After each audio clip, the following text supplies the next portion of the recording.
Danielle was like, hey, you know what really helps? If I can have an hour to myself at night, it'll really help our sex life.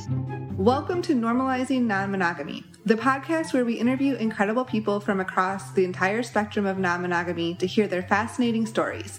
We always strive to bring guests on the show who have a healthy and positive approach to non-monogamy. However, everyone approaches this a little differently, and at its core, our show is about hearing and learning from different experiences and approaches people have.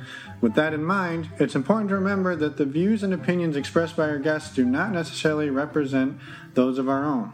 It's also important to remember that we aren't doctors or therapists and that we produce this show for entertainment purposes only. Please consult a medical professional for anything regarding your health that you might learn about on this show. We should also let you know that this podcast will hopefully include some explicit language. So, if that kind of thing offends you, you should probably keep listening until it no longer does. If you're under 18, we'd suggest finding a different show or gather up your parents and listen as a family. Enjoy! Psst, Emma, are you there? My job. Welcome to episode 39. Yay! We're Finn and Emma. Did you know 3 squared is 9? Jesus. Okay. You're welcome. You're welcome. Anyway, what do we have today? We have episode 39 with some bloggers. Yeah, fight boring marriages. Yeah, Clayton and Danielle. So this is a pretty awesome interview. Yeah, it was. They were, well, you know what, I'm not going to ruin it, but I will say this. They do talk about a 400-day streak of having sex. Yeah, pretty crazy, huh? And many other things from religious backgrounds to labels and discovery. So it's a kick-ass episode. You're going to want to listen beyond just us talking at the beginning, which is, I know why most of you are here. Yeah, definitely. You just want to hear us ramble for a couple of minutes. Too many minutes. So with that in mind, we will get you to that interview, but we had a couple of awesome updates. One is we talk about the website Cassidy a bit, and we're going to just briefly say it's a website that, you know, we go to meet people, and it's probably our favorite one for meeting other like-minded swinger people, but we know it's not super popular on the East Coast yet. And we went to them and said, hey, we want to give our listeners more than just 30 days or 60 days if they leave us a review or whatever we were doing.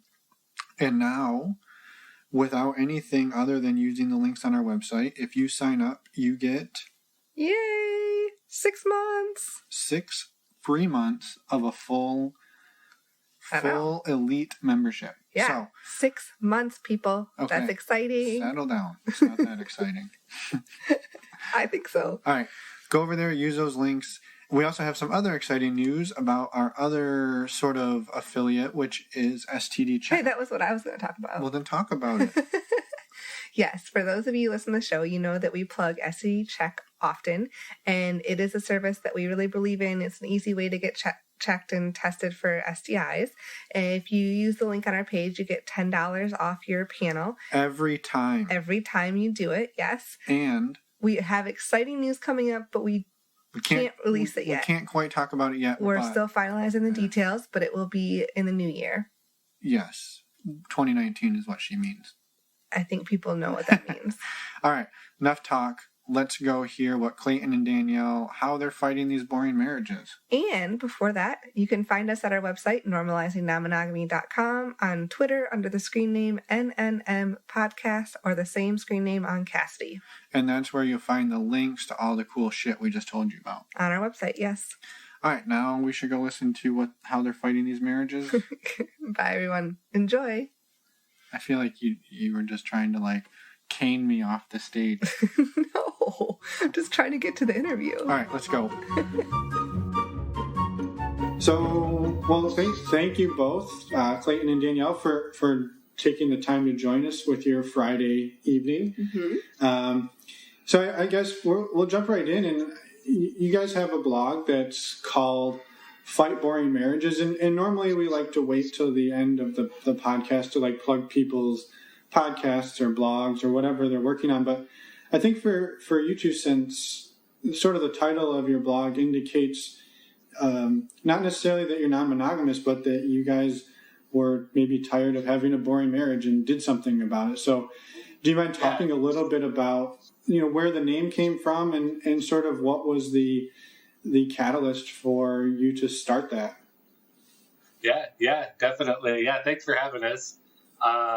So the name came about because the site name was available. So we had about 10 things that were like, all right, if any of these are available, we'll go with it. But it did fit us really well, and we actually really do like the name. It kind of came about in a way of, we feel like it's more of a choice, to have an exciting marriage. And we just wanted to have a blog kind of showing that it's up to the two people, you fall in love, it's exciting. And then it's usually choices that kind of bring you back out of that, whether or not they're just really small. And so we just wanted to kind of give a place where people could actually kind of write about their own. So we have guest articles, kind of what they're doing, but just talk about our experiences, just kind of give a quick snapshot.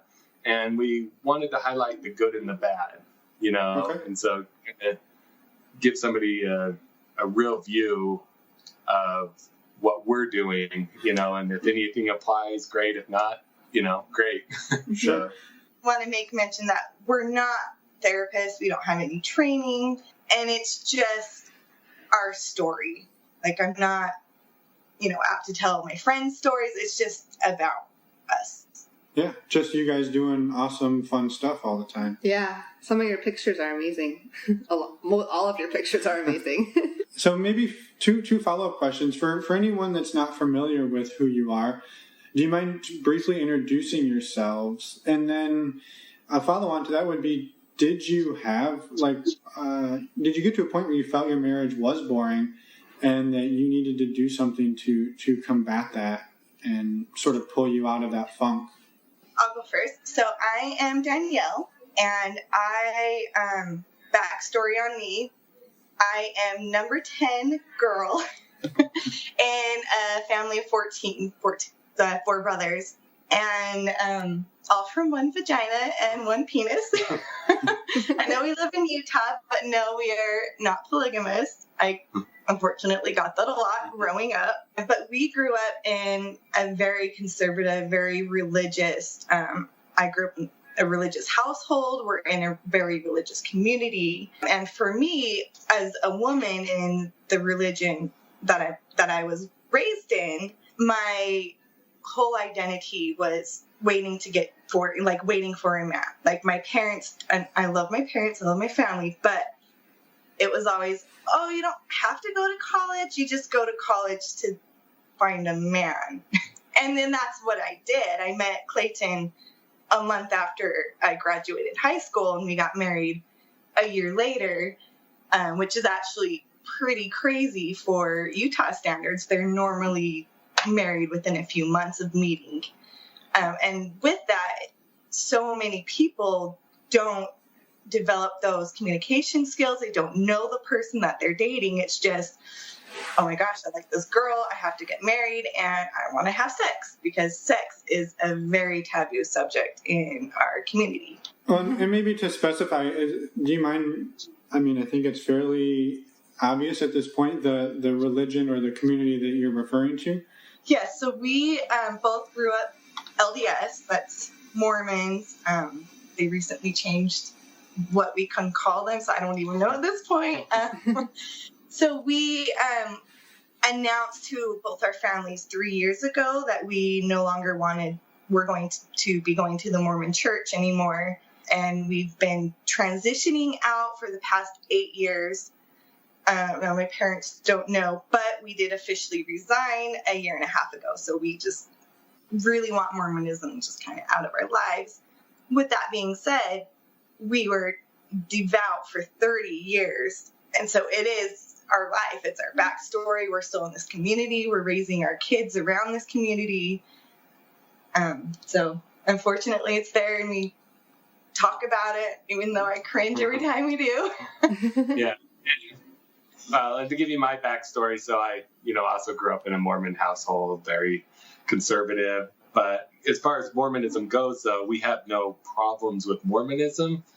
we get into a little bit more, but kind of part of the site too is how we got raised, being taught about sex. And those are kind of the reasons we bring up Mormonism at all. That has nothing to do with, we actually like a lot of the teachings and still have, I mean, it wasn't all a bad experience by any means, but the sexual side of Mormonism is not, it's very strict. You don't do it. It's, between a man and a woman. When I started at 12 years old, every 6 months I'd get asked if I masturbate by an ecclesiastical leader. So every 6 months I had to tell him, I had to lie to him and say, no, I don't do this. And if I did tell the truth, and so we got married really young and our sex life was really good. But then pretty soon Danielle really disconnected from it. And I didn't understand it as a guy. I'm like, well, this is awesome. Like, we can have sex all we want. This is what we've always wanted. This is half the reason we got married. And she's kind of disconnecting from it because it's still a taboo thing. She really doesn't know how to have that in her life. She's been told her whole life, you don't do this, it's evil. The only thing you can do worse is murder. So don't do it. And so it really messed with our sex life after probably year 2. Yeah. And so it was kind of a battle to figure out how to gain a sex life after that childhood, Right. Yeah. So between the spouses. Yeah. Out of curiosity, how much sex education did you guys receive? Was it just that it was wrong and that was it? Like nothing else about it? Or did you receive a little bit more? So the guy, it's just don't do it. Yeah, I can answer that one. As a girl growing up in the Mormon church, just like Clayton, I would, at 12 is when you get interviewed by your ecclesiastical leader. I would go in a closed, locked room with one older man and ask questions that I didn't even know. Like, I'm 12 and he's asking me, do you masturbate? And I'm deer in the headlights. I don't even know what that means, so no. And then, like, my first sexual experience, I wrote about it on our blog, but I was 14 and I had my first kiss. Happened to be a French kiss. A boy kissed me during like a junior high assembly, and I felt so much shame and guilt about it that I went to my ecclesiastical leader, and confessed my sin that, I got French kissed, even though I was not in the wrong at all. And he gave me a punishment. And so I was publicly shamed in front of my parents, in front of my friends, in front of my entire, we call them a ward, which is my neighborhood, because I was 14 and a boy kissed me. Wow. Yeah. And the lessons we would get would be, so there are so many stories, and I wrote about it on my blog, a lot of examples. But the one that sticks out in my mind is the teacher would bring in cupcakes, gourmet cupcakes, decorated, they're gorgeous. She says, well, who wants a cupcake? And, every hand goes up. Well, I do. That's, it's a good looking cupcake. And then she licks it. She says, who wants it now? And of course, nobody says they want it. And she's like, except for Finn. Yeah. And she would liken that as if you as a girl allow, boys to touch you or, anything, then you're like the lip cupcake, which leads, because we're taught girls are the brakes, boys are the gas. So if anything happens or goes too far, it's the woman's fault. That's in any sexual situation, including rape in the culture, unfortunately. Wow. And they view it as a sin next to murder. So when Clayton and I got together, and like I said, we had dated for 1 year because Clayton was stubborn and didn't want to be the cliche, come straight off his mission and get married. So we did end up having sex before marriage, which is a huge no-no. It's sin next to murder. So we would go to our ecclesiastical leader and we would confess and be punished and publicly shamed. And of course we love each other and it keeps happening. And so our leader finally said, break up or get married. And so we, decided, okay, we'll get married, which I got married a month after I turned 19. Wow. And when we told my parents, hey, we're getting married, and my mother says, oh, what temple are you getting married in? And I say, well, none. It's the first time Clayton has ever heard my mom swear. She said, damn it. So I think to kind of bring everything back around to kind of your question was, so when we got into our marriage, we were both naive on anything that had to do with sex, a healthy sex life. Yeah. Never had healthy education. And there's really no one to talk to about it because your friends are in the same boat. Your neighbors are in the same boat. Yeah, you can go to online and, where an 18-year-old, 19-year-old, 20-year-old boy is going to go online probably isn't going to be the best. Yeah, right. Not necessarily the most educational. Yeah, the best advice anyway. So we end up in this marriage and we're young and we're and it's really exciting at first, obviously, because this is the first time. It's just like, okay, go. Now you can have all the sex you want. It was like we were finally released and we did. We had a ton of sex. But Danielle started... Oh, sorry. I had a quick question to butt in. Had you been taught, at least about birth control? Because yes, absolutely. No, you're. No, well. We're not going back 100 years. Yes, absolutely. I knew about birth control, but I had to take myself I went to Planned Parenthood, and that's where I learned. Yeah. So I didn't have a mom or sisters, even though I had 9. Why the hell didn't they tell me? Yeah. So we were on birth control when we were dating, using contraceptives and stuff when we were having sex. So that part was there, but you're never kind of really given those lessons. You kind of have to figure them out on your own. Yeah. Because abstinence is the only thing that's what you're taught. It's just education we have on it. Sure. Yeah. Sure. So anyway, I'm sorry to interrupt what you were saying. Oh, no, you're fine. And so a few years into the marriage, we're really still learning who each other are. We had a pretty quick dating, really, even though it was a year. We were still really young. And so we just started kind of figuring everything out. And, there were times when we were dating, blowjobs were fine. But 2 years into the marriage, she's like, my sisters say they don't give those. And I don't know how much I want to be giving those anymore. And I'm like, wait a minute. I don't like this at all, And so, it just started kind of falling apart. And then, of course, we got pregnant and had a baby. And so the focus was on the baby. And yeah, that doesn't add any stress at all, right? No. And especially, it's now your sex life is going to change again. And then afterwards, sex at that point, at least in Danielle's eyes, started becoming like, well, I want to have more babies. And so that was kind of when we were the most sexually active, when she wanted another baby. But we had a hard time with pregnancies and miscarriages.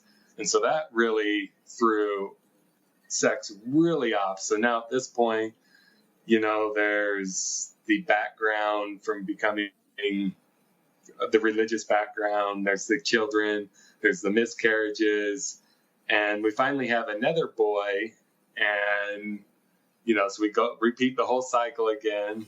And he was really difficult in the sense that Danielle never thought, because of the miscarriages, she never really felt like she was bonded with the child that well, because she always felt like he was just going to pass away. Yeah. And so then we go through that, and now we get spit out, 7-8 years later, and I had graduated from college, been doing the work thing, and that's kind of where, the marriage could have gone either direction, I think, at that point. So real quick, just out of curiosity, so you mentioned early on that Danielle started to sort of pull back and not really want not want sex as much as when you first started dating and when you were first got married. I'm just curious, and it's kind of a personal question, but hey, that's what the podcast is about, right? Yeah, like all our questions are pretty personal. But I guess was it an emotional, like you felt shame and guilt, left over from the religion side, or was it like neither of you had really learned each other's bodies and how to have sex in a way that it felt good, and so it just wasn't that enjoyable? Yeah, I think a little bit of everything. Yeah, I mean, at this point, we were really in the church. We were very religious, doing everything, crossing our T's, dotting our I's. But for me, I had been told my whole life that sex is a sin. No, no, no, no. And then magically I get married, and now I have to provide my husband as a sex buffet, like whatever he wants it, I have to provide. And it was really hard for my brain to make that switch, that wait, now it's okay. And then on top of that, I was having some health issues that I didn't know. I had endometriosis that was diagnosed after we got married. And so sex in itself was extremely painful. So kind of throwing those two things on, put a damper on things. We did. Well, and when we dated, she was the aggressor. Like, I was like, holy crap. Like, she's throwing my hand down her pants. She's taking the clothes off. Like, she held my hand down the entire sexual gamut of rounding the bases. And so this is the person I'm marrying, this person that can't keep their hands off me, that keeps I felt like, not making me, but providing me with the opportunities to sin. And then one day she's all of a sudden pumping the brakes and saying, "Well, I'm not that into it." I mean, that's a big flip, right? Yeah.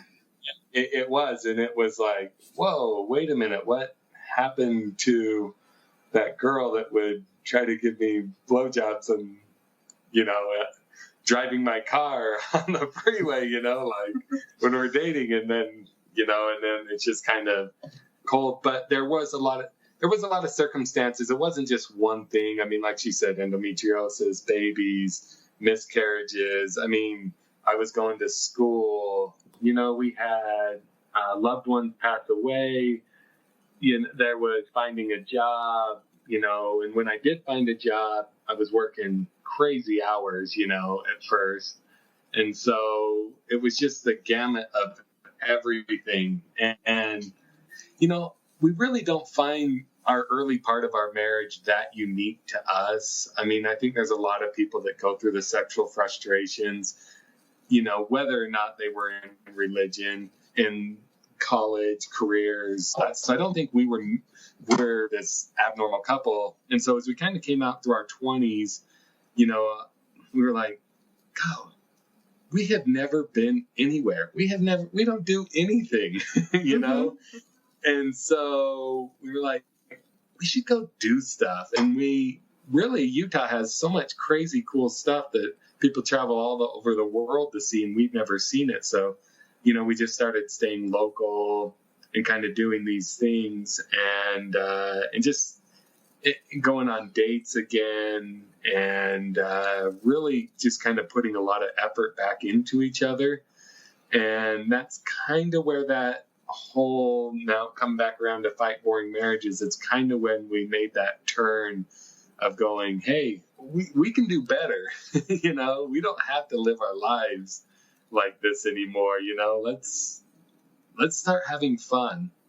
And that's kind of where the blog really starts, is kind of more those decisions we made to kind of change from that just mundane, come home and go back to work kind of life, Right. Yeah. You make that conscious choice to put a lot more effort into your relationship. Right. Yeah.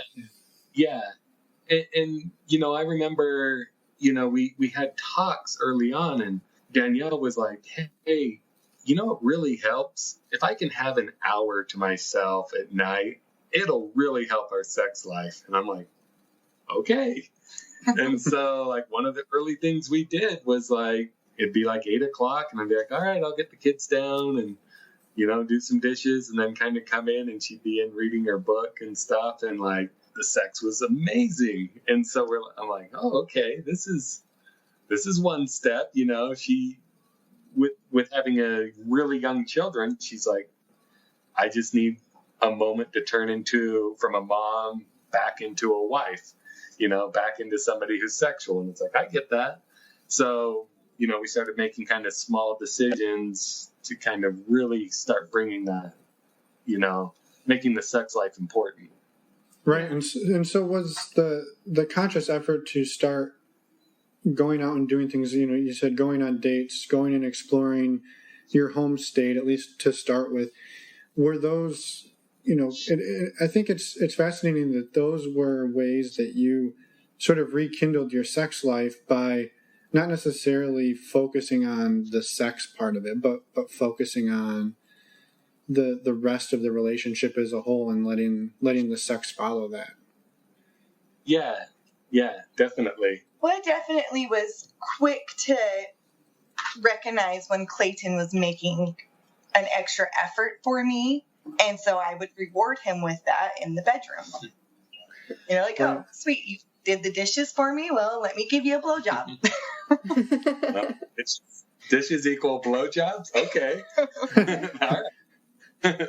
I can do this. I can handle this, yeah. Hey kids, can you make some more dishes?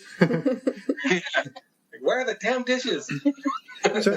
So I'm curious, was there a point where it flipped in your brain, Danielle, rather than feeling like sex and sex related acts were things that you owed Clayton and became something that you were desiring yourself and that you wanted to do because you wanted to do them, not because you felt like you should be doing them?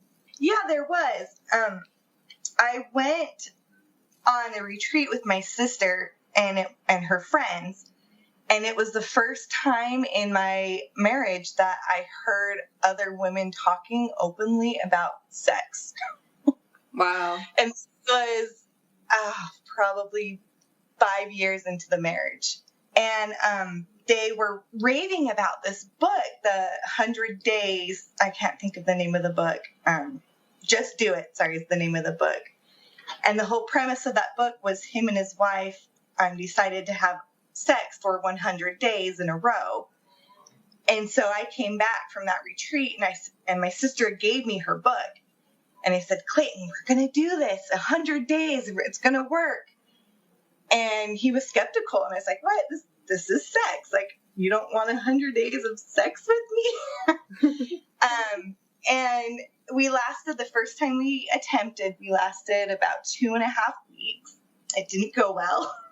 And then later that year, we kind of went on a sex streak, and the streak lasted for 400 days.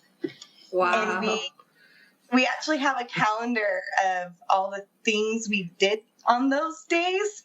Like if I gave him a blowjob, or if we did something new that we'd never have done before, or if we did something, special that we do only once in a while, like anal or, something crazy. So I still have that calendar, and we made little, names, code names for everything.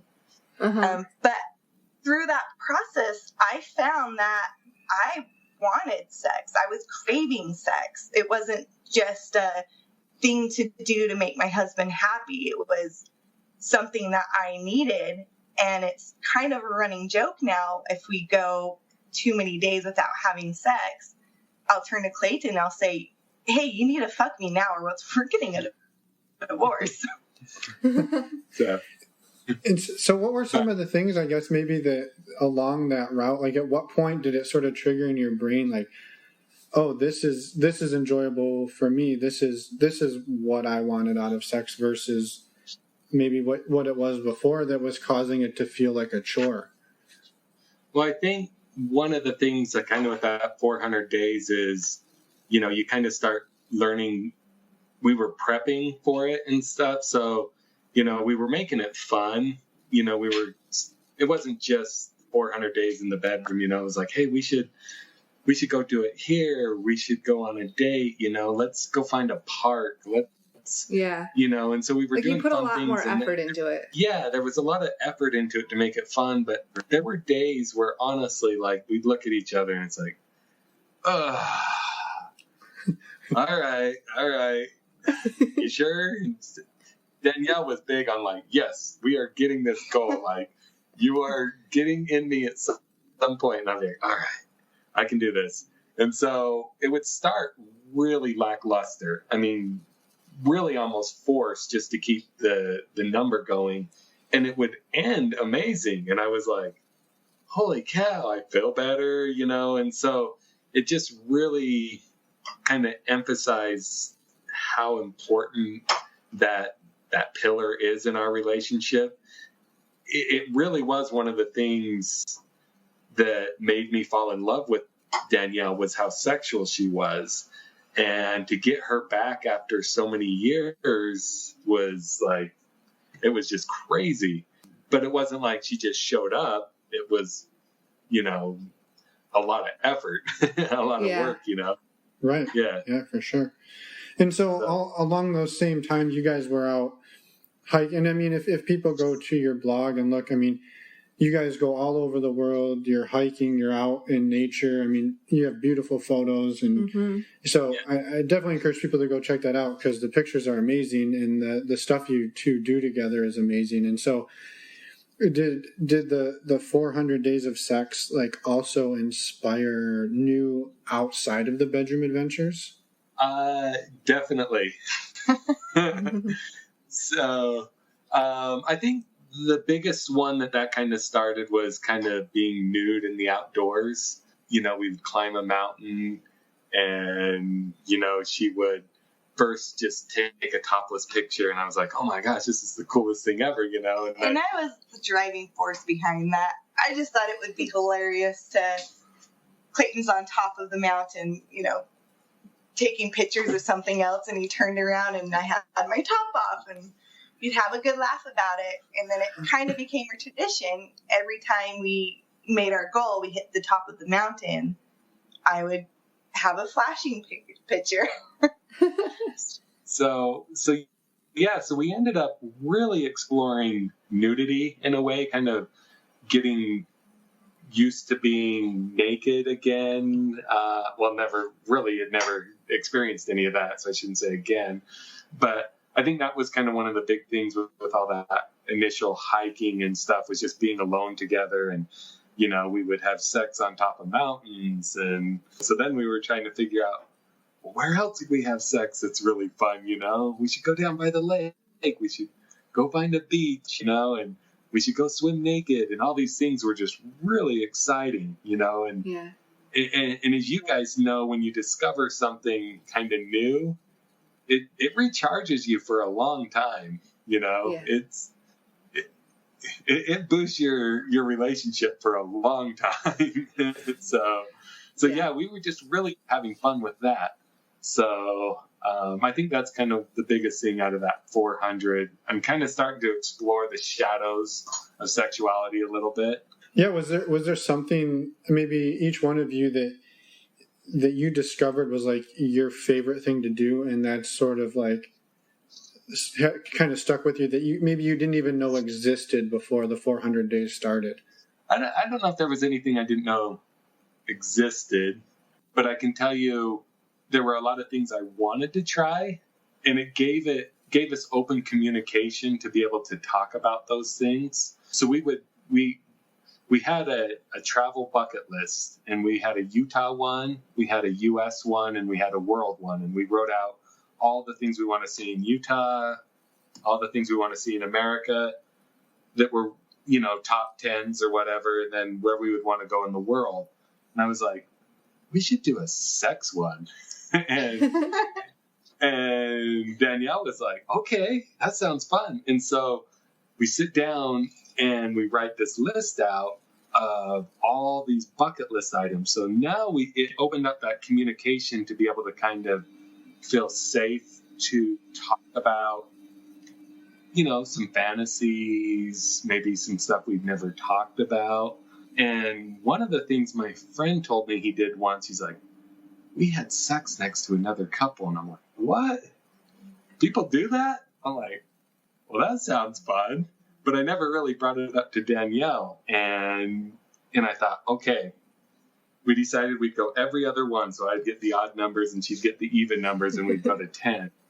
And I said, on my last one, I'm going to write that, unless she comes up with it first on her own, was what was in my head. That was my first one. And out of nowhere, she's like, I want to have sex next to another couple. And I'm like, whoa, okay, So it's like, we don't know how to go about doing this, but just having that ability to express that to each other in a safe environment was new. And it was amazing to have that safe space to where you could talk to the person that you love the most about your sexual fantasies, and that was new to us. It wasn't something we were used to doing. So right. So we're definitely going to come back to that because obviously the name of the podcast, but I'm really curious, was there anything that either one of you wrote down that the other person was like, absolutely, hell no, not doing that? No. Danielle isn't always the best with a certain bodily fluid of mine being anywhere. I hate cum. I don't want it by my face. Anywhere neck down, I've got full... I can shoot away. And so some of those I was like, what if I went on your face? And she's just like, oh, we have to. I'm like, yeah, maybe for your birthday. Yeah. Maybe for Christmas. Yeah, maybe I'll save that one for you. I'm like, okay. So yeah, I mean, but it wasn't anything like major that was on there, just more just a comfort thing like that. Sure. So, I think that's a really fascinating idea too, like to have the bucket list for things you want to do together that are outside of sex that are also a sexual bucket list. I think that's a really good advice for couples to try to do that together, because you get to learn about different things, sexual and non-sexual, that you want to do together. Yeah. I mean, it was just doing the list was fun. I mean, just to be able to, like I said, just be able to have that open communication was just awesome, and we discovered stuff about each other on that. I mean, at that point, we'd probably been married 8, 9, 10 years, somewhere in there. I don't know, but a long time before this was something that we were able to even communicate to each other, and feel safe about it. So has every item on the list been accomplished at this point? Yeah. Yeah. Yeah, several times. So maybe now would be a good time to revisit the having sex next to another couple. Yeah.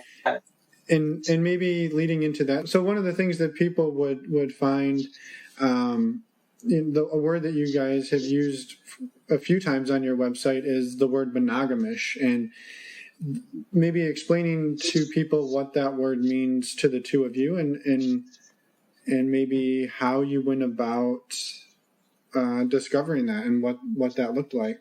Well, I'll let Danielle answer or give the story on the first time we had sex next to somebody, and then I'll touch base on that monogamish. So on our bucket list, that was what I had written down, and we went on a midnight hike, with the assumption that there will be naked people up at these hot springs. And we got up there, and there was another couple who were naked in the hot pot next to us. We invited them over to ours, and the girl after some talking, said, "Hey, do you mind if I kiss you?" And I was like, well, I've never had this opportunity before. I've never been asked before. And a threesome would probably be pretty hot for Clayton. So we kissed, and I found I'm not loving the ladies. It's not for me, unfortunately. And Clayton also found that it wasn't very fun for him not being involved. I mean, at this point, we've been married a long time. And she's kissing somebody, and I'm not. And I'm thinking, well, yeah, this is fine and all watching, but I would like to, like, when do I get to kiss somebody? So I think it came kind of more down to that, just that early initial, just dumb jealousy that is gonna happen. Right, right. Feeling left out. Yeah. So with that couple, they were camping nearby the hike, and we ended up going to their tent, and we did have sex next to them. Well, and I should mention, like, we're sitting in this hot spring, and I'm just cool. Like, this is one of the first conversations I've ever had with another couple, and everybody's naked.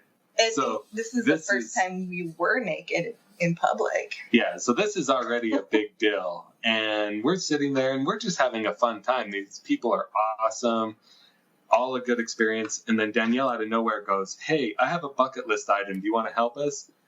And they're like, "What is it?" And she's like, "We want to have sex next to somebody. Do you guys want to be you guys want to be those people?" And they're like, "Okay."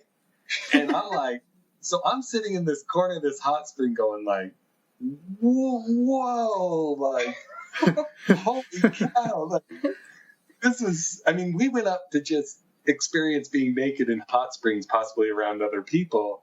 And literally an hour later, we're walking to a tent with another couple.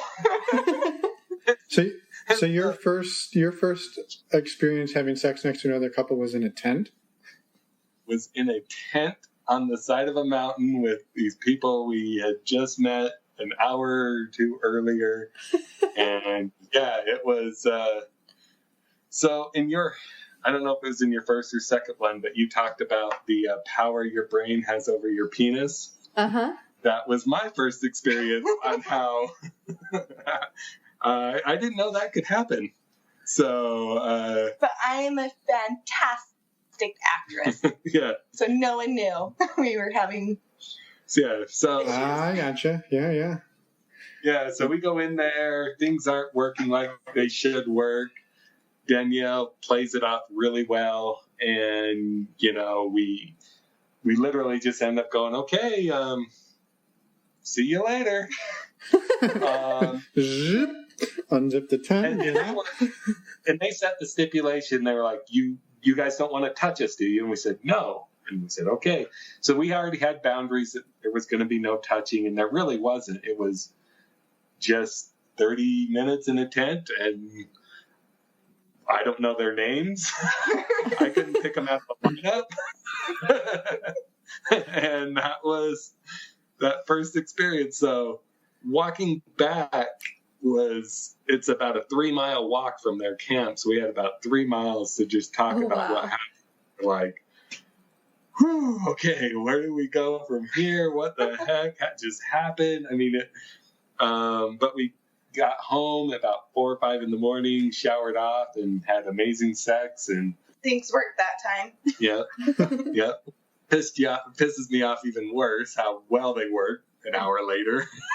But anyway, that's a different story. That's how it works, right? Oh yeah, that's pretty standard.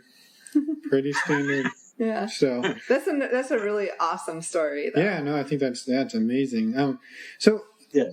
Was it a catalyst for, I guess, the conversation on your way home? Was it like, that was awesome, that's something we want to do more of, we want to maybe take it further? Or were you like, hey, one and done, we're happy with the way things went, which it sounds like obviously you weren't necessarily thrilled, but...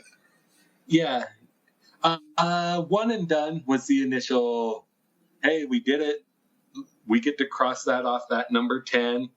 We're that kind of people where we have a list or a goal and we really are those type of people that just maybe competitive or something, and we got it crossed off and it was like, all right, move on to the next thing. Move on to the next thing.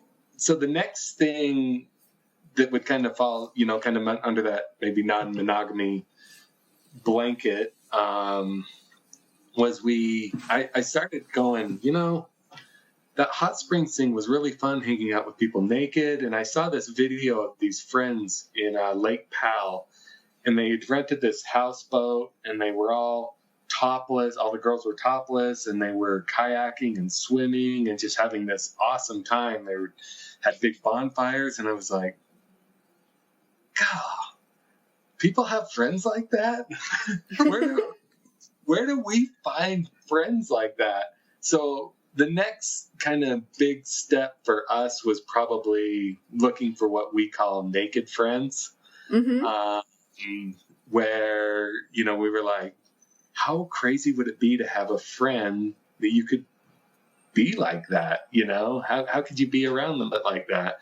And so, because up until this point, most of your friends you had all met through religion, correct? Yeah. Honestly, the only friends we had that were outside of religion were the ones that had left. Okay. I had no friends. To be honest, I had no one. Yeah. So Danielle didn't have a very strong friend base at that point. That was kind of our next big thing, was to find friends that we could be naked around, and that was really just the goal. But I mean, what do you do to find those people? Like I said, we didn't know, and so I was like, Craigslist? And then, no, we can't do Craigslist. I'm like, well, where else do you find friends? Like, we weren't going to bars at that point. I mean, you're just barely drinking. I had my first drink at 28. Yeah. Second drink at 29. Wow. Yeah, so we didn't know where to find these naked friends, so we placed this ad, and within a couple of days we had some people answer us, and on Craigslist, and they were awesome. They were such cool people. Like, we got along with them so well, so we met them, we hung out naked, and we got a little handsy. Yeah. And we're still friends with these people. It's been, I don't know, I think 4 years now, and we talk to these people almost every day. They're some of our best friends, and we've kind of discovered, so we set out to have naked friends of people who'd be naked, but we found every friend that we have that's naked around us, it's a naked friend, are the friends we can be the most emotionally naked with. Mm-hmm. Yeah. So we find that for some reason, removing your clothes in front of somebody breaks down so many other barriers. It's really an amazing thing. We tell everybody, you got to have naked friends. Mm-hmm. You got to get a naked friend. I'm telling you, man. Naked physically and emotionally. Yeah. Right. So, right. And I don't know I think we can completely relate to that. And so you mentioned that you got a little bit handsy. Were the interactions with these people, and were these friends, like, were the other people swingers? Had they experienced non-monogamy themselves, or was this their first foray into it? And maybe did you guys explore beyond just being naked together? It was also their first experience. We, like I said, just got handsy. We didn't do more than that, but I did learn something new about myself. I can squirt. That was amazing. Sounds like you were pretty handsy. Yeah, that's a fun discovery. Yeah, our hands were all over the place.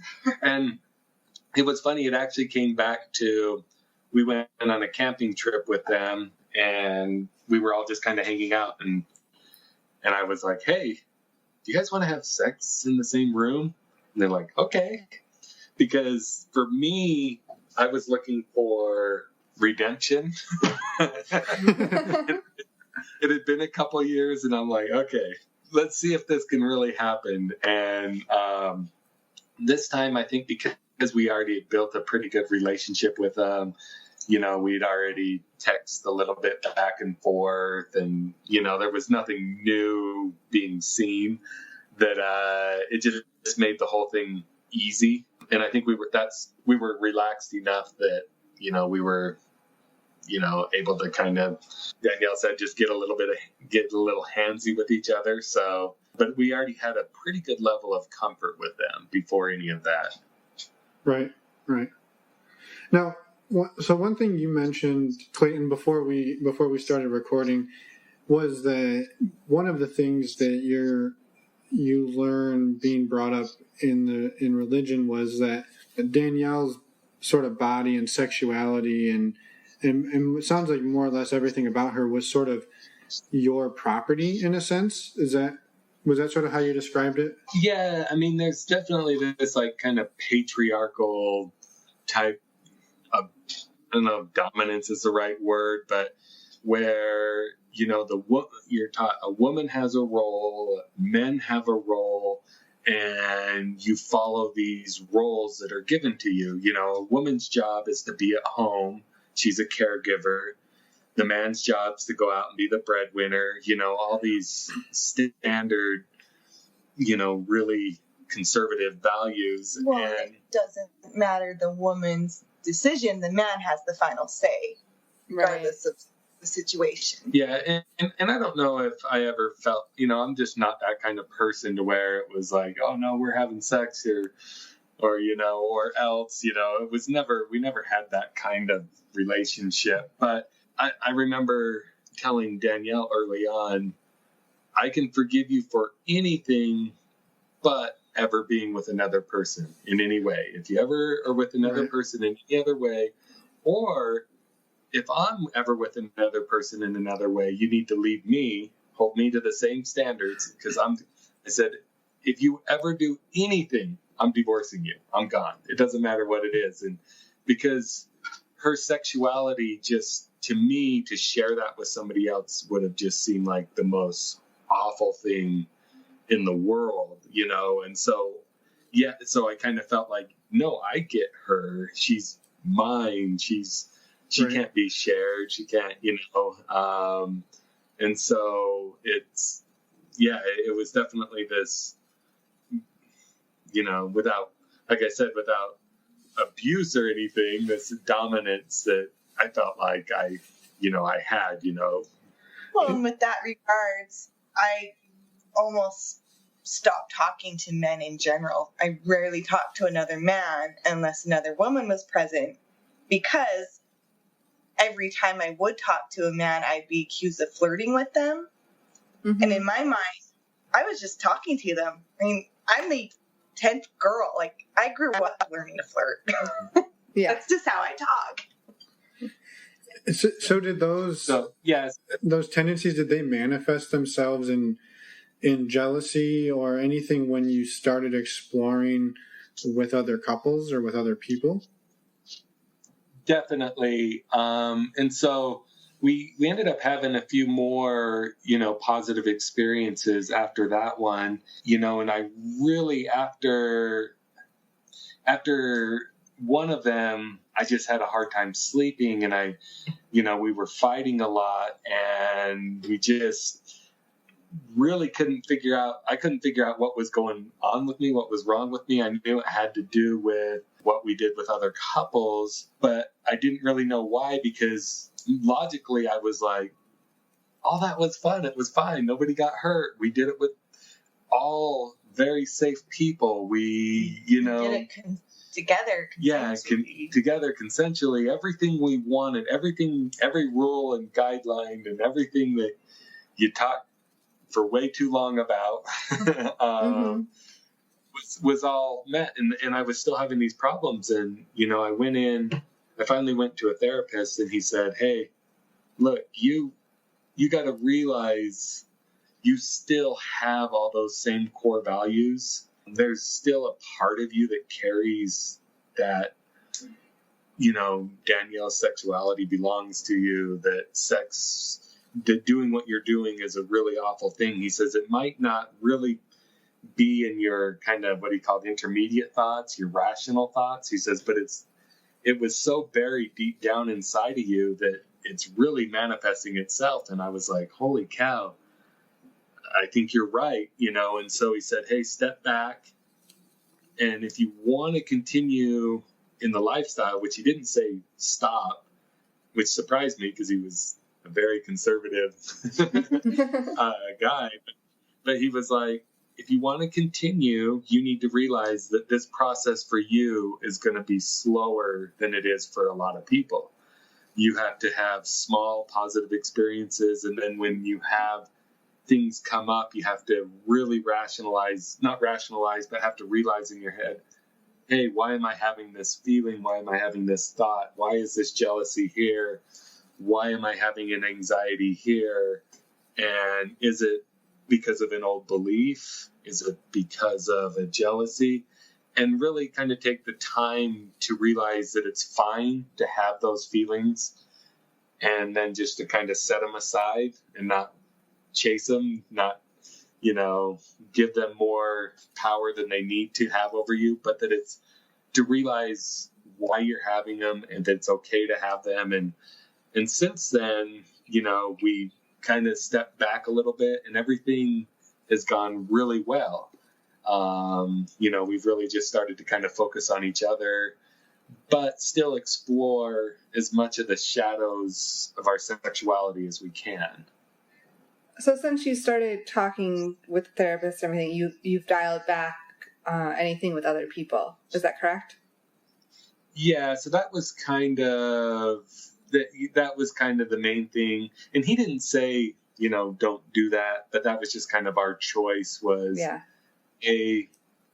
let's, there's no rush on this. We're still young, there's plenty of time. And so, yeah, that's kind of where we're at right now is just kind of stepping back from that and then having fun and a lot of other things that we've never done. So, yeah. And Danielle, did you have any issues with jealousy at all? Have you? My jealousy's been, I think, the typical ones everyone has. Like, what if he likes, the girl he's with? What if she, does something better? Or what if she's prettier? Those type of jealousies. But I didn't have as much as a problem with Clayton. I have found, for me in my journey, I feel like I've become more of an empowered.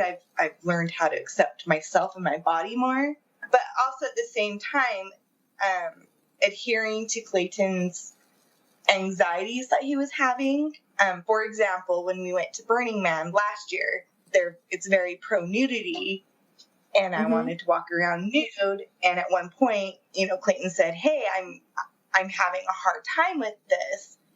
So I put, some extra layers of clothes on, and that was fine. And then in Iceland, we got in the hot pots every time nude, so in that year, like, he had been able to work on things and be comfortable and have all those positives that we were able to progress up to my level of being comfortable around nudity.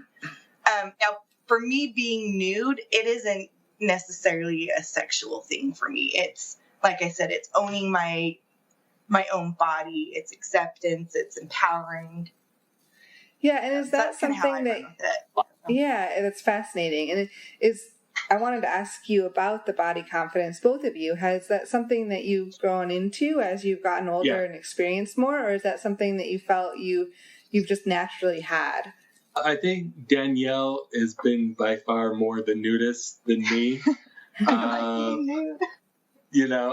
okay with it, and I'll walk around, but I'm probably going to be the one going and looking for my bottoms a lot sooner than her. And I don't know necessarily why that is, but she's just never really, I don't think she's ever really equated that to any sort of sex or anything to where it really is just like, woo, like I'm naked and having fun. And that's as deep as it goes for her. Yeah. For me, it's kind of been a little bit more, I do want to circle back to what Finn was kind of talking, or you were talking about with the jealousies. And so I think one of the issues I also had with, kind of starting out was Danielle was the tentative one. So I was kind of the one that was walking down the path saying, we should find naked friends. She's like, well, I don't know. And I'm like, look at this YouTube video. This is awesome. And she's like, okay, that does look fun. And then, I was like, we never did anything with anybody else really, like I've never really got to play with other girls' boobs. We got married young. Like, I want to have a few of these experiences. And so I kind of led her down that path. And then when we got to that point, she was like, oh, this is awesome. We should do this, so all of a sudden, now I feel like she's kind of pulling on me. And I don't think I was ready for that initially, for her to just embrace it. And then I think that's really kind of when I had to step back and go, wait, okay, she's her own sexual person. I don't get to control the narrative on this. It's time for me to kind of cut out these, me trying to control situations or me kind of leading, she's got a voice, she's her own person. So it was really good for me to kind of watch her embrace non-monogamy because I got to kind of watch her empower herself, if that makes sense, even though it scared the hell out of me for a little bit because I didn't know how to deal with that. It was new to me, but it was really good for me. Like, I love it. And now, I look at it and when we have talks, it's we're both our own people with our own opinions and I don't know, that part of non-monogamy has actually been really healthy for our relationship. Yeah, and I think that's amazing too. And I guess maybe on Danielle's side, was that something that was a big struggle for you? I mean, growing up, it sounds like you were taught to basically defer to men and defer basically all of your agency to somebody else, to then all of a sudden be in these situations and need to be able to be empowered to say yes when you want to say yes, say no when you want to say no, and be confident enough to do those things. Was that something that you struggled with doing? Yes, it was. In my early years, my youth, I was kind of a spunky kid, I guess, and I didn't have that much problems. But when I started in my dating years and when we got married, it was, the switch was flipped, and it was, no, you have to adhere to your husband. He's a patriarch. And it went as far as, if I wanted to go to a restaurant with my friends or something, I would call Clayton at work and be like, is it okay if, we go to this restaurant with my friends? And I would feel guilty spending, $5 or $1. Like, every little thing I felt like I had to be held accountable to. In Clayton's defense, it drove him insane. He hated it. But that was just the mentality and how I was raised. And so to take control of myself, of my body, of, my spirituality, of my sexuality, really empowered me to become it almost back to those, carefree days as a child. And Clayton always jokes around that now I'm back to high school Danielle to when he, first fell in love with me. No, and I think that's fascinating that that having those discussions around non-monogamy gave you that agency to take back control and bring you back. And imagine on Clayton's side that, that was something that then sort of probably drew you even closer to her, because that, it sounds like, was something that you were hoping she had all along. I mean, not wanting to have to give her permission to go to a restaurant is, a good example of that. Yeah, definitely. Well, and now I feel like we wrote this article about my hot tub, and for my hot tub, it's a very safe place, and I like to get into the hot tub, and I'm normally, bottoms on, but topless, and I kind of gauge the other friends we are with, if topless is going to be okay. And I have this one particular friend, And the first time she met Clayton and I, she, went home to her husband and she just told him, I don't think I like them. They talk about sex way too much. And 6 months later, we're having them over for, a hot tub and drinks. And we're already sitting in the hot tub and she walks out. And we were in swimming suits. Yeah, and we were all wearing our swimming suits. And she drops her pants and is topless and gets in completely nude. Wow. And this was something her husband didn't know about. So her husband's like, whoa, like, this is like the most conservative girl, like, of our friends. And all of a sudden, she's the one who's naked getting into our hot tub. And we're like, holy cow. And after that, she's like, that was the day I gained my own sexuality, and she has just become this whole new person. And so it's been really fun to kind of watch some of these people. And so we've had a couple friends like that. We've had a few moments like that where I get to experience someone's, transformation of coming into their own selves, being empowered and reclaiming their sexuality. Yeah. Yeah. We had one group of friends that we had met, and they were new friends. We'd only known them for a month or two through some other friends. And it was kind of that same thing. We got into the hot tub, everybody was in swimsuits, and then Danielle was like, can I take my top off? And she's like, okay. And then pretty soon she's got her top off, and then pretty soon everybody's naked.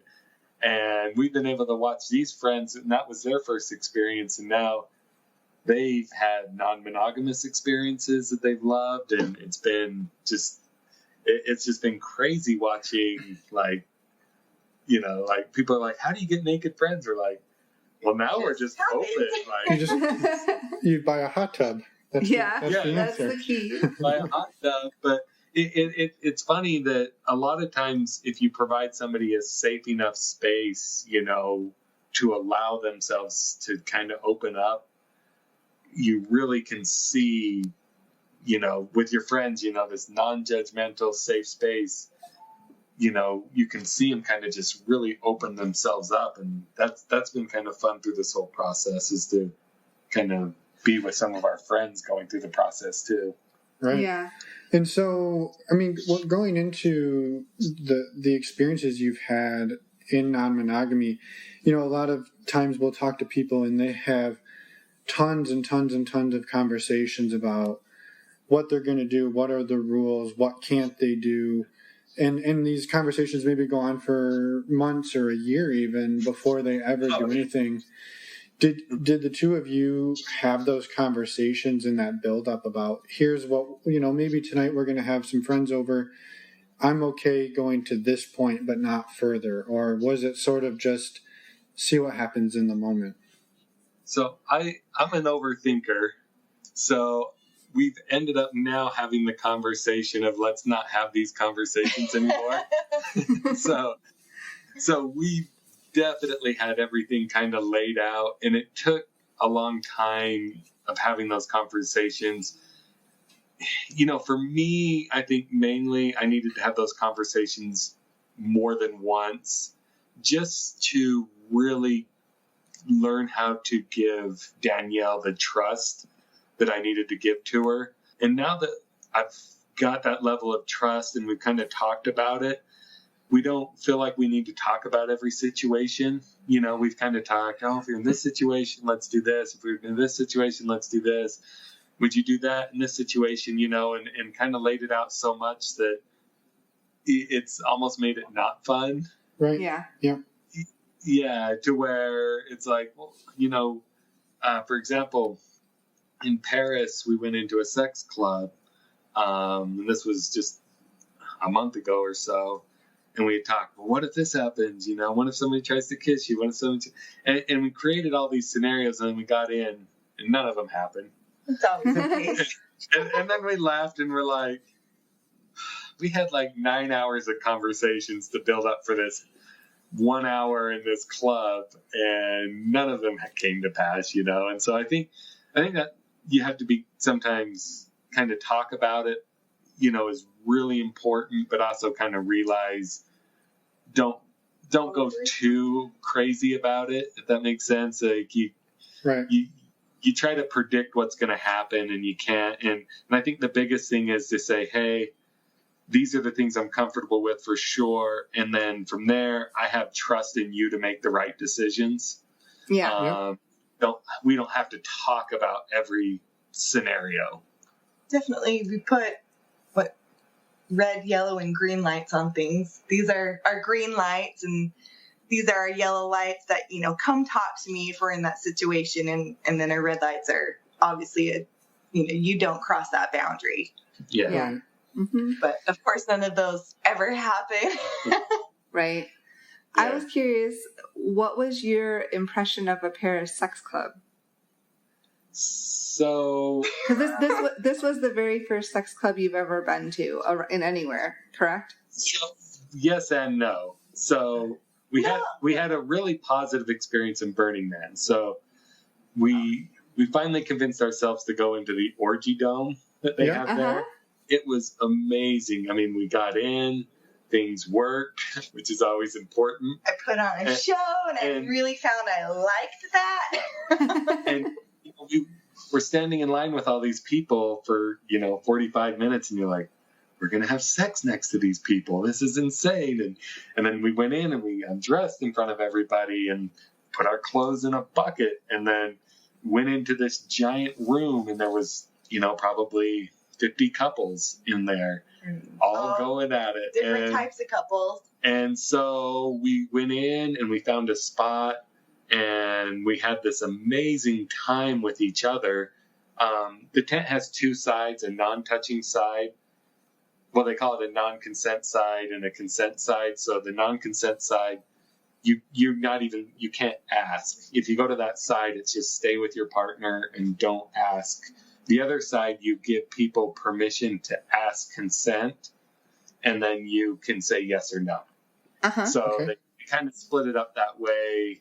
And we thought, we're not ready for the consent side. I don't know if I want to have people coming up and talking to us. So let's just stay on the other side. And anyway, we ended up having this amazing experience, which is why we thought, well, maybe a club would be as fun. Yeah. So, spoiler alert. Our friends now joke around and have a saying, is it balls on legs fun? So we ended up going in, and there weren't a whole lot of people there. There were a few couples. We didn't connect with anybody, so we thought, well, let's just go upstairs. And we went upstairs, and we had about 5 or 6 single guys follow us up. and we're going, starting to kind of warm up, and we're getting ready. And, I look over, and there's like 5 guys jerking off like 5 feet from us. And we're like, okay, this is having a hard time. And one of them, he kept coming up, and he would grab Danielle's breast, and we're like, hey, you go back, and it was more just the fact that it was throwing us off. He wasn't asking permission. Yeah. And so we went into this other room, and we're like, okay, let's just leave this room. And so we went into this other room, and we kind of found there was this back corner, and there were these bars. And on the other side of these bars was a foursome going on. And we're like, well, this is cool because we can be next to this foursome, but there's these gel bars, They can't touch us. And so there's this divider, and I'm like, this is kind of hot. This will be fun. And so Danielle sits on me, and I'm like, that's got to be a set of balls on my leg. There's no way that's not balls on my leg. And this guy had mounted one of my legs.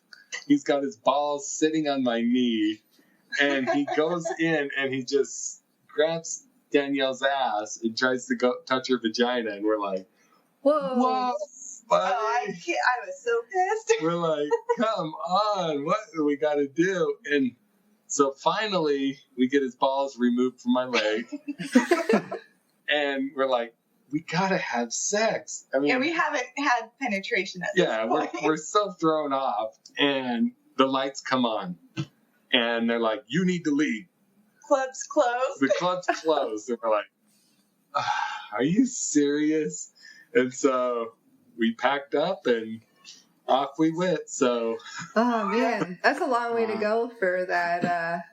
Didn't get to have sex in the sex club. Yeah.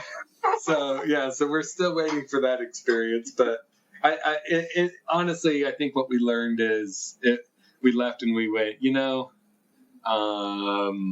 you really can't always be nice. Sometimes you just have to be really vocal, really strong. Yeah. Be like, no, you got to leave, and we're Which nice. we did ask them a few times to leave. Yeah, but we're just too nice of people, I think, and we're like, okay, if we're in these scenarios again, it's just, we got to be more vocal is kind of what we got for that.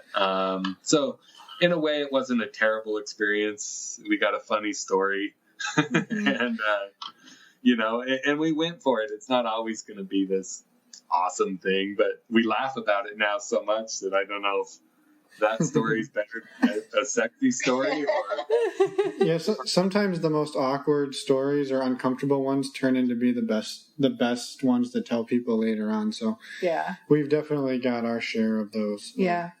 Your share of balls on legs. Yeah, or worse. Balls on legs. You never had balls on legs. I said or worse. So I had maybe a 2-part question, and then I guess we can probably start wrapping things up. Yeah. But, so you mentioned that after talking to the therapist, you guys kind of dialed back and started focusing more on yourselves. But then you also said that you've been having fun exploring new things together. And then earlier on, you mentioned that you had sex for 400 days straight. So there's part of me that's saying, what was left to explore within yourselves that you hadn't explored, and maybe if you don't mind talking about that, like what are the new things that you've opened up to since your marathon? Well, the 400 days, it was just between Clayton and I. No one else was involved. That wasn't even a thought at that point. And it was, just, okay, I like you. Just the normal things, like I like it in this position. Oh, wow, I really like having public, sex in nature. And I find I really enjoy the chance of getting caught. Like, I really enjoy sex where there's that little chance. We're usually, 99% of the chance we're never going to get caught. Yeah. But that 1% chance that, hey, someone might turn that corner or, Mm-hmm. I also found that I really enjoy being nude in public, and that, just those things. I also found that things that I was too afraid to try or I thought were too taboo, that, it's okay to try them. It might not be my favorite thing every time, but, like, example, anal sex. It's not something we do all the time, but, it's fun, and masturbation's fun, and watching a porn together, those type of things we just never crossed my mind before the 400-day marathon. Yeah, and as far as things after that 400 days goes, there's still just so much that you can do as a partner, without kind of stepping in with other people. We went to what's called it's called Element 11. It's a local Burning Man event, and they had tantric classes, and we just learned about orgasmic breathing. They had a kind of a safe place where you could have sex in front of other people if you wanted, so and then that sex club, that was a really big thing for us. That was like, holy cow, we're in Paris. Do you want to go? And kind of researching it. We've talked about the desire that you mentioned a lot in your podcast. That's kind of still a bucket list item. So kind of a lot of those different types of things. And maybe that led into my next question, which was going to be, you've finished your first bucket list. What have you developed a new one, and maybe what are some of the things on your new bucket list that have yet to be accomplished? Maybe a top one from each side, one from Danielle, one from Clayton. Oh man, we need to If they We pay need the list. Update it. we need an updated bucket list. I wish I had the old one. Yeah. I think since we did dabble our toes into, the lifestyle a little bit, I think for me, I don't necessarily want to have sex with another person. The idea intrigues me because I've only been with Clayton, and I understand like everyone's different and you can learn so much. But I'm not a big fantasy person, but I'm finding thinking about that is the fantasy is better for me than the actual situation. And I say that, for example, in Paris, I was like, I want to kiss a French guy because I've heard, all the hype about kissing a real French guy. And then when it came down to it, all the emotions behind it and my, self-proclaimed germaphobe came up and worry about, all these STIs. And I couldn't do it. But the fantasy was super hot. Right. Yeah. I don't know if it's a bucket list as much as, kind of appealing to me more, but as I've kind of given Danielle God, what a big thing to say. But kind of, as she's kind of developed her own to becoming her own sexual person away from me in a positive way, not like with other people, but as we kind of talk, becoming her own sexual person, the idea of going, hey, it might be kind of fun to watch her explore that further. I don't know exactly where that would go or where that would lead. But that's kind of a new thing that could go onto a bucket list is, watching her kind of explore that further. With another guy, having sex with another guy. Yeah, and even if it wasn't up to sex, just, anything else. Yeah. Soft swapping your. Yeah. Right. So, being intimate in general. But it is funny that we've kind of talked, and it's like we still put this value on sex that we always did, and I think that's why we still struggle with it, is because just that core value system that we grew up with. It just seems like the most monumental, crazy thing to have sex with another person. Like, you've only been with each other. Yeah. So I think that kind of still falls under that whole thing. Like, okay, let's kind of cruise this really slow if we're going to cruise it and kind of get there. Because, I think, just for being who we are, we just have to kind of go slow with that. Mm-hmm. Yeah, no, that makes total sense. I mean, I'm the same way. I don't do it myself. Emma does it all the time, so I could never bring myself to do that. Yeah. Logically, it makes so much sense to us.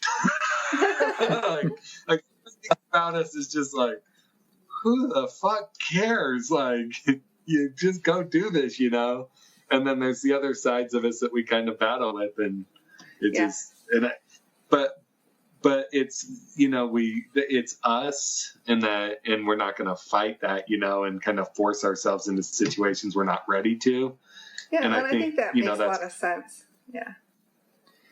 Yeah, and I think that's kind of one of the reasons too with the blog that we wanted to talk about that is because there's going to be a lot of other people in our situations. And maybe you have a fantasy of having sex with somebody else, but that's probably not going to be off the table with how you were brought up, maybe some of those same things, but you can still get, naked, you can, with other people, there's still a million ways to explore your sexuality with your spouse, and that's where we kind of call that monogamish way. So for us, that's the monogamish.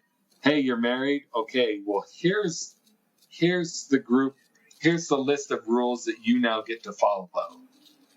And couples don't pick those. They're handed those, and couples should be able to pick the list of things they want to have in their marriage. They should be able to take that list of these are the do's and don'ts for sex in your marriage that should be an agreement. It should be sitting down and going, okay, what do you want on the list? What do you not want on the list? And let's do this together. And, it's just too bad that so many people are just held in their minds to a set of rules that they were given and never agreed to in a way. Right. Yeah. Right. Yeah. It's kind of crazy. Yeah, it is. And it has a lot of power over people. So, the power that it doesn't need to have. Right. Yeah. Yeah. So I think to wrap things up, we thank you guys for spending a little while talking to us. But I was curious, you've mentioned that you have naked friends, and I know you both have large families. Are you out to anyone in your families or your other friends from before, or is this all been kept under wraps? So as far as our friends go, we have most of the friends that we actually hang out with do know. We have some more kind of acquaintance type of friends that don't know. Family is... A few know we have a blog, but they don't necessarily know what it's about, and they know not to look at it. Yeah, so... And the thing that's funny about the blog is there's really not much there in a sense of what should be that scandalous. You're going to see our ass cheeks, you're going to see some censored things, and we're going to talk about sex, and for still some reason, it's hard to let everybody know about that. I don't know, maybe it's just the human nature part of it, but most of our friends do know, and some of our family probably has a pretty good inkling. Yeah. I think the hardest part with that is when you share something like that with people, they automatically know a whole bunch about you, and you may not know that much about them. So it's kind of a vulnerable topic sometimes, I think, I don't know, you're sharing a lot with people that you have put out there publicly, but they may not know it too. Well, and it's easy to share with strangers. It's a lot harder to with friends and family. Exactly. And like you said, as far as titles go, we had a title our whole lives. We were Mormon, and then we weren't. And then we went on a search. And what we kind of came out with, because we're like, well, let's try this religion. Well, maybe we're this, and let's do this. And then at the end, we're like, we're not a title. And kind of with our sexuality, I think when people give it titles, and I think why people hate the title swingers so much, is there's certain titles that when given to somebody, most people define them 100% as that. Yeah. Whereas, and that's hard with our blog because, we don't want people to be like, oh, they're just this. And it's like, well, 95% of our life is just the daily grudge, but we take that 5% and just have fun with it, as much fun with it as we can, but it's hard, people use titles just so much. And then once you're titled with one thing, that's just what you are. And I think, right. That's why we just try to avoid that. Yeah, for sure. And so anybody who hasn't been to your blog and what they're going to find, I think, is a lot of, and maybe be better for you to say, but it's travel pictures. It's pictures of you guys going on adventures. It's bits about you guys talking about sex and relationships. So it's a little bit of everything. That's correct? Yeah. We kind of wanted it to just be a snapshot of our lives.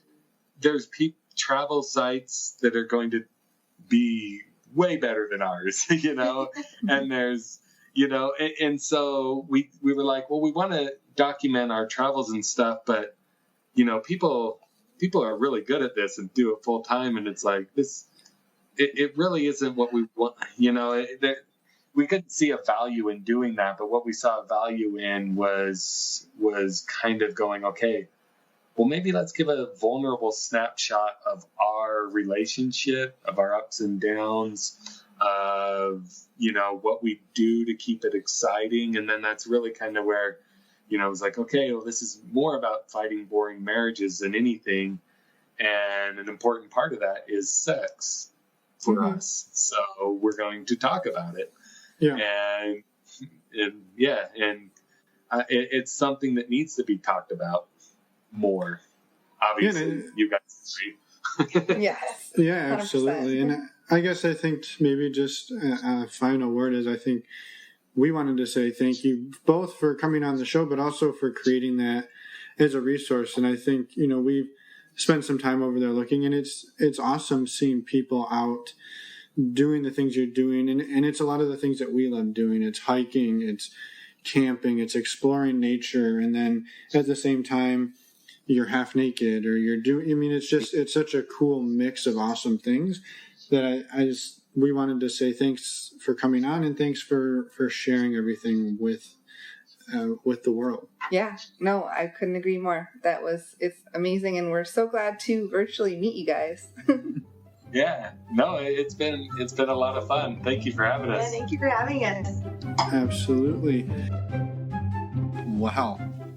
Well. Welcome back to us. Now that we're all equipped to fight boring marriages, the best place, actually, this was something we were supposed to mention at the intro, but now we're in the outro.